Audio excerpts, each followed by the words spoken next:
안녕하세요. 리서치 에이전트 맥입니다. 바로 지난 이틀 사이에 2026년 시장의 방향을 결정지을 수도 있는 아주 중요한 사건들이 연달아 터졌습니다.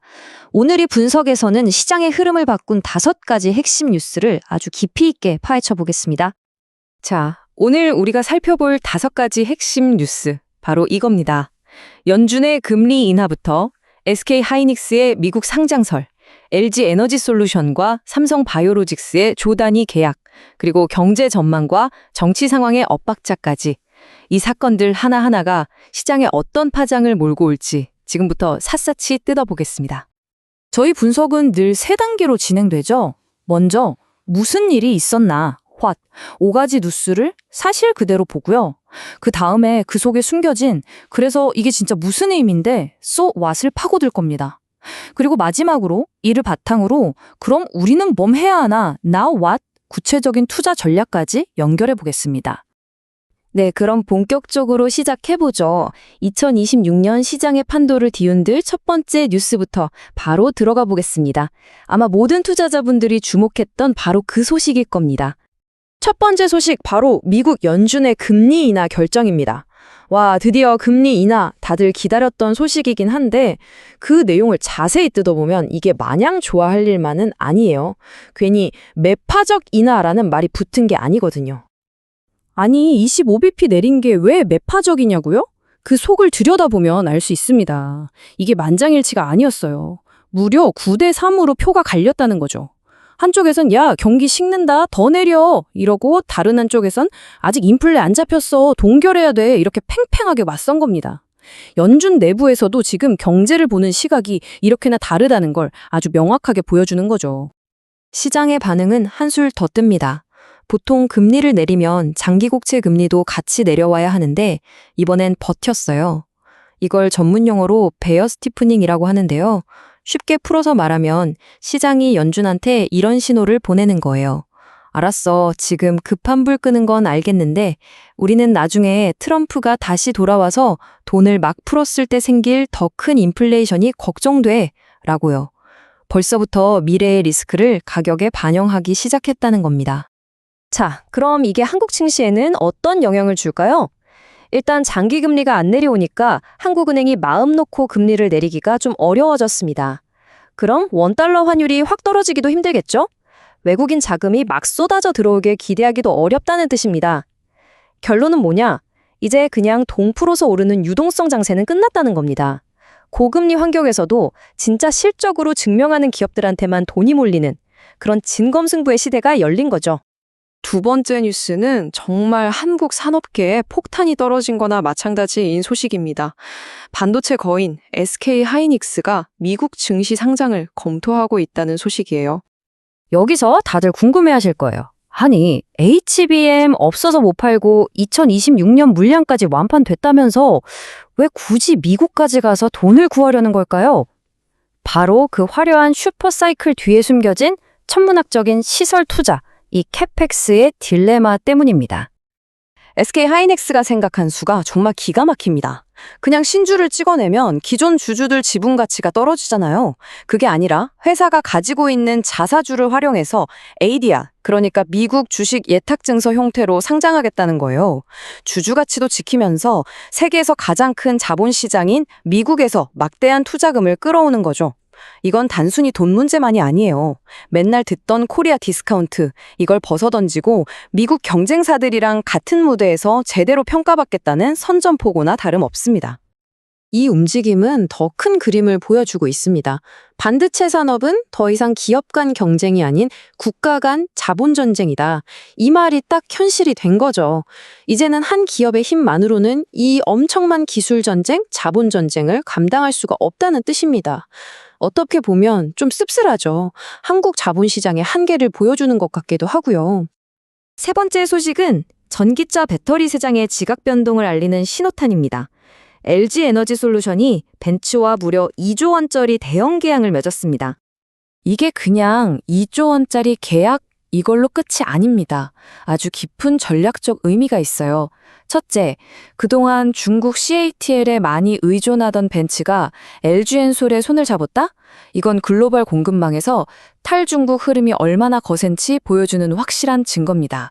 둘째, 타이밍이 절묘해요. 요즘 테슬라 잘 안 팔린다는 얘기 많잖아요. 이런 시점에 벤츠라는 확실한 고객을 확보한 건 리스크 관리 차원에서도 아주 중요합니다. 마지막으로 기술적인 측면에서도 의미가 커요. 이번 계약에 보급형 LFP 배터리가 포함되는데 이제 가격 경쟁력으로 중국과 정면 승부하겠다는 선언인 셈이죠. 네 번째 뉴스는 바이오 섹터에서 터진 그야말로 잭팟 소식입니다. 삼성 바이오로직스가 1조 8천억 원, 역대 두 번째로 큰 규모의 위탁 생산 계약을 따냈습니다. 이 계약의 배경에는 지정학적 차익거래라는 아주 재미있는 키워드가 숨어 있습니다. 말이 좀 어렵죠? 쉽게 말해서 경쟁사가 정치적인 문제로 발이 묶였을 때 얻는 반사이익이에요. 지금 미국이 생물보안법이라는 걸로 중국의 대표 바이오 기업인 우시앱텍을 콕 집어서 견제하고 있거든요. 그러니까 글로벌 제약사들이 중국은 불안한데? 하면서 안정적인 파트너인 삼성바이오로직스로 몰려오고 있는 겁니다. 미중 갈등이 우리 기업에게는 오히려 기회가 되고 있다는 걸 보여주는 아주 상징적인 사건이죠. 자, 이제 마지막 5번째 뉴스입니다. 이건 좀 하나의 퍼즐 같아요. 한쪽에서는 경제가 좋아질 거라고 하는데 다른 한쪽에서는 정치가 엉망진창인 이 어울리지 않는 두 가지 상황에 대한 이야기입니다. 지금 시장이 받고 있는 신호가 완전히 정반대예요. S&P 같은 세계적인 신용평가사는 한국 경제 최악은 지났다면서 성장률 전망치를 올리고 있거든요. 그런데 TV만 켜면 어때요? 여의도에서는 필리버스터니 뭐니 하면서 국회가 멈춰서 있고 아주 난리도 아니죠? 이 두 개의 너무나 다른 그림이 동시에 펼쳐지는 게 바로 지금 한국 시장의 현실입니다. S&P 보고서를 자세히 보면요. 그냥 좋다고만 한 게 아니에요. 반도체 빼고는 아직 어렵다. 신용절벽 위험이 있다고 분명히 경고했습니다. 이게 첫 번째 리스크고요. 더 큰 문제는 이 정치 디스카운트입니다. 국회가 이렇게 싸우느라 기업 가치를 올리자는 밸류업 프로그램의 핵심 법안들이 다 막혀 있어요. 외국인 투자자들이 보기에는 한국은 또 저러네 하면서 투자를 망설이게 만드는 거죠. 자, 지금까지 5가지 핵심 뉴스와 그 속의 숨은 의미까지 깊게 파봤습니다. 그럼 이제 가장 중요한 질문에 답을 해야겠죠? 그래서 우리는 어떻게 투자해야 하는가? 지금부터 섹터별로 아주 구체적인 전략을 짜보겠습니다. 먼저 확실한 위너 그룹부터 보시죠. 반도체는 SK하이닉스 재평가, 삼성전자 저가 매수 매력. 이건 강력 매수죠. 비중을 확 늘려야 합니다. 바이오도 마찬가지예요. 미중 갈등의 수혜를 직접적으로 받으니까 이건 구조적의 성장입니다. 강력 매수고요. 반면에 2차 전지는 조금 선별이 필요합니다. 선별 매수 의견인데요. 소재 쪽보다는 LG 에너지 솔루션이나 삼성 SDI처럼 확실한 장기 계약을 따낸 셀 업체 위주로 접근하는 게 현명해 보입니다. 다음은 조금 신중하게 봐야 할 섹터들입니다. 인터넷 플랫폼은 아직 규제 리스크도 있고 AI로 돈을 번다는 게 아직 눈에 잘 안 보이죠. 일단은 중립, 좀 지켜보자는 겁니다. 게임은 아이온2 같은 대박 신작이 터지면 확 오를 수 있지만 아니면 말짱 꽝이 돌 수도 있어요. 그래서 투기적 매수, 즉 트레이딩 관점으로 짧게 접근하는 게 좋아 보이고요. 금융주는 금리 인하 속도가 더뎌지면서 주가가 크게 오르긴 힘들지만 배당 매력은 여전하니까 보유하시는 전략이 좋겠습니다. 자, 이제 모든 분석을 종합해서 2026년 시장을 꿰뚫는 단 하나의 핵심 결론을 말씀드릴 시간입니다. 2026년 시장을 한 단어로 요약하면 바로 양극화된 회복입니다. 연준이 금리 내린다고 예전처럼 모든 주식이 다 같이 올라가는 그런 장은 절대 오지 않을 겁니다.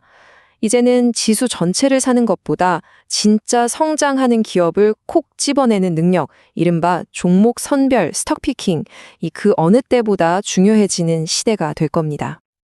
그래서 우리의 전략은 딱 2가지로 압축됩니다. 첫째, AI 인프라, 바이오 보안처럼 실적으로 증명되는 확실한 승자에게 집중하는 겁니다. 둘째, 정치적인 불확실성이 큰 내수 관련 산업 비중은 줄이면서 리스크를 관리하는 거죠. 간단하죠? 잘 되는 놈 밀어주고 애매한 놈은 피하는 겁니다. 이 분석의 마지막 문장이 모든 걸 말해줍니다. 지금은 공포에 매도할 때가 아니라 옥석을 가려 다가올 2026년의 주도주를 선점해야 할 실행의 시간이다.